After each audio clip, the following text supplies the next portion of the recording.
Welcome to another episode of What Are You Reading? What Are You Writing? I am Karen E. Osborne. I'm author of Getting It Right and Tangled Lies, a murder mystery that just came out in July. And my third novel is coming out on June 16th, 2022. So stay tuned for that. And I have a very cool guest today. She's quite the Renaissance woman. Her name is Grace Sammon. Did I pronounce that correctly, Grace? You did indeed. All right. And she is an author, an educator, a storyteller, a speaker, an entrepreneur. And her debut novel is called The Eves. And here's what someone said about it: is a multi-generational novel portraying lives lived well and lives in transition. And one of her reviewers wrote, "I thoroughly enjoyed curling up with the Eves each evening." So welcome, Grace. Karen, thank you so much for having me. I feel like our paths must have crossed so many times with your entrepreneurial work and your work with nonprofits. So it's really a pleasure to be with you. Thanks for having me. And here we are, both native New Yorkers living in Florida, although that's not very unique, is it? Well, perhaps not, but I'm sure we were in a Delta lounge along the way together. Yes, indeed. So I want you to think back on your life. Oh, I forgot to tell you all that besides all the things I said to you about Grace, one more, she is now a radio personality, and she will tell us about that in a few minutes. But I wanted to start, just have you think back a little, Grace, to your childhood. And what kind of reader were you back then? And how has any of that played into who you are today? Oh, that's so wonderful. Books were always around my house. Now, I can't remember actually my parents sitting down reading, but there was this big red book. And as a 2 and a 3-year-old, I remember my father saying, "Go get the big red book and I will read to you at night," and my siblings. And I remember not being able to carry that book. It was so big. And in truth, I still have the book, and it's, probably 18 inches by 3 inches thick. But I remember not being able to carry it. And that was always very magical when we would sit in the big red chair and read the big red book.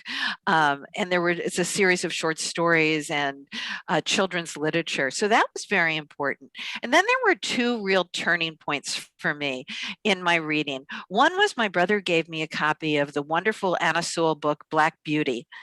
And I remember getting that at Christmas Day and not going to Christmas dinner. And I couldn't have been more than 8 or 9 years old. It was the first book I really devoured.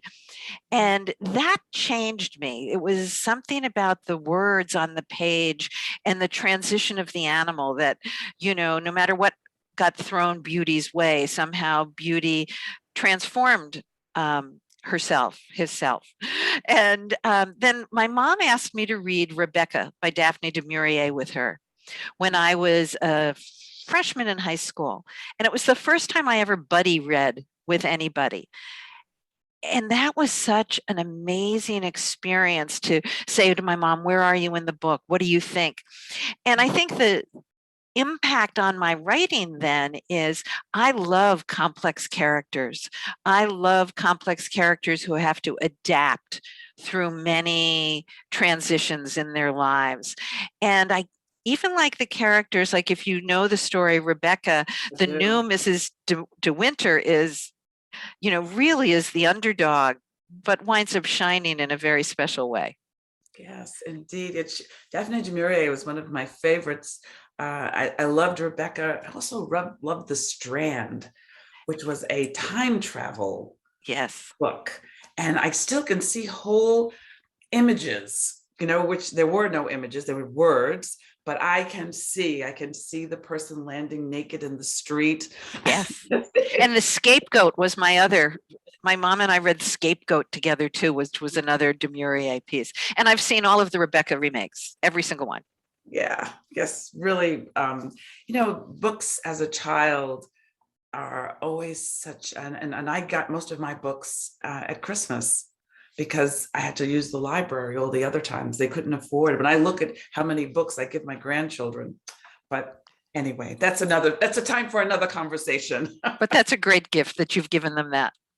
Yes, and my son is a writer, and my oldest grandson is a writer. Oh, wonderful. Yeah, in fact, he's written, the oldest grandson, he wrote one novel at 11, and he wrote his second novel at 14. It must be genetic, my dear. Yeah, generational, yes, generational inspiration. So tell us a little bit about your debut novel, The Eves. The Eves is my fourth book, but it's my debut novel, as you said. My first three books were in the area of education, and the whole writing process is different, and the whole publishing process is very different.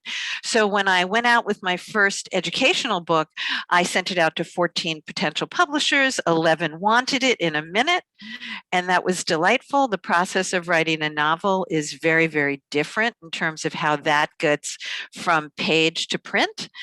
But my debut novel, as the others, really tells a story. And in the story of The Eves, it's the story of the psychologically complex Jessica Barnett, who is roughly 60. She's lost her way. She's given up on her profession. She's given up on pretty much everything except for her lies and her vodka. And she has a very bossy friend who says, "You are hiding from the world. And the hiding from the world will stop by you telling the oral histories of these older, determined, and diverse women who are not going silently into old age." And through the telling of their stories, everybody's life changes. Wow, what a great concept. What a fresh concept. Thank you. Yeah, that sounds wonderful. One of the things we like to do is recommend books for our audience to read. And so, do you have any recommendations that you could share? That's always hard to do. As a fellow author, it's very hard to do, but I'm reading three very different books right now. One is Claire Fullerton's Mourning Dove. She's a strong Southern writer, and there's just a feel to her language, which I'm really loving. I'm also reading Barbara Conrey's book called Nowhere Near Goodbye, and that's about a childhood friend who dies very young, and the woman becomes a doctor trying to solve that cancer that she had. And then the other one is a young adult book by a friend of mine named Libby McNamee, and it's Dolley, Madison, and the War of 1812. And Libby's work has really sparked a old interest of mine, which is historical fiction. I used to read almost entirely historical fiction, and Libby has become a friend. And because of that, you read your friend's novels. And this is a book that has some interesting parallels to the politics of the last year, but also is fascinating for the things that I never know about. I love factoids, like ice cream came in under Dolley Madison, and the popular flavor was oyster ice cream or carrot ice cream. It's the first Easter egg roll was held under Dolley Madison. So there are all these factoids of American history, which quite honestly, I didn't know or had forgotten. So three very different books, all of which are wonderful reads at the moment. Excellent, excellent. We love introducing new books to our audience. And also, my list of books that I have to read keeps getting higher and higher because of this program. People have introduced me to some amazing books. A year ago, Karen, I didn't even know what a TBR was. People would say, "So what's on your TBR?" And I would embarrassingly say, "Oh, what's on yours?" Until I figured out it was a to be read list. So yes, I went from not knowing to an immense stack. An immense stack. Now, you mentioned before we came on that you have started just a month ago a brand new radio show, which is also going to be a podcast. You want to tell folks about it and how they can they access it? Can they listen to it? Absolutely. And one of the surprises to me is the year of being a novelist, which is so different. As an author and in your work, you get known as a you might be a very big fish in a tiny pond, if you will. But my year under COVID, a year of being a novelist, is totally surprised me, both in terms of the number of interviews and blogs and the people I've met and the authors I've become friends with. But I did an interview about 6 months ago with Dr. Gail Carson from Miami, and she runs a radio station called Spunky Old Broad. And she was the most amazing person for her energy, for her commitment to women, to her mentoring.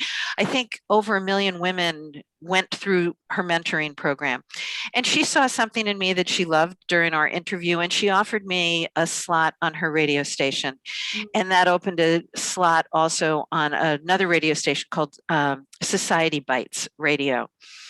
So I took the chance, and I just started last month with my first 4 interviews. They will air on both of those channels. The sad part for me is that on this coming Monday, I taped my 4 shows, and Gail was to be a guest, and she passed away at, I think, 85 last Sunday. But what a role model to be working up until the end, to be mentoring women through the end, to tell your story. And she's very much about legacy. And that's what my book is about. What legacy do we want to leave? Wow, that's a compelling story. Thank you. It's really, and how can people find you on the web? How can they find you on social media? Where are you? I follow you, but tell everybody where they can follow you and find you.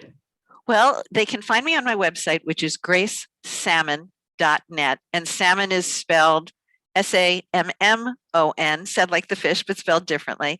So you can find me on my website, email me, invite me to your book clubs, chat me up, anything you would like. I love interacting with readers and other writers. So gracesammon.net. You can also follow me on Facebook and Instagram at Grace Sammon Writes, and just my regular Facebook page, which I'm probably more active on than my author page, which is just Grace Sammon. Excellent, excellent. Well, thank you. This has been such a pleasure to meet a fellow New Yorker, a fellow Floridian, not displaced, but transitioned to Florida, and a fellow author. So this has just been so fun. I hope you've all enjoyed this conversation, and that you've enjoyed it enough to go out and buy Grace's book, and to follow her on her social media, and also to come back to the next episode of What Are You Reading? What Are You Writing? Thanks for listening. Thanks for having me. Thanks to your listeners.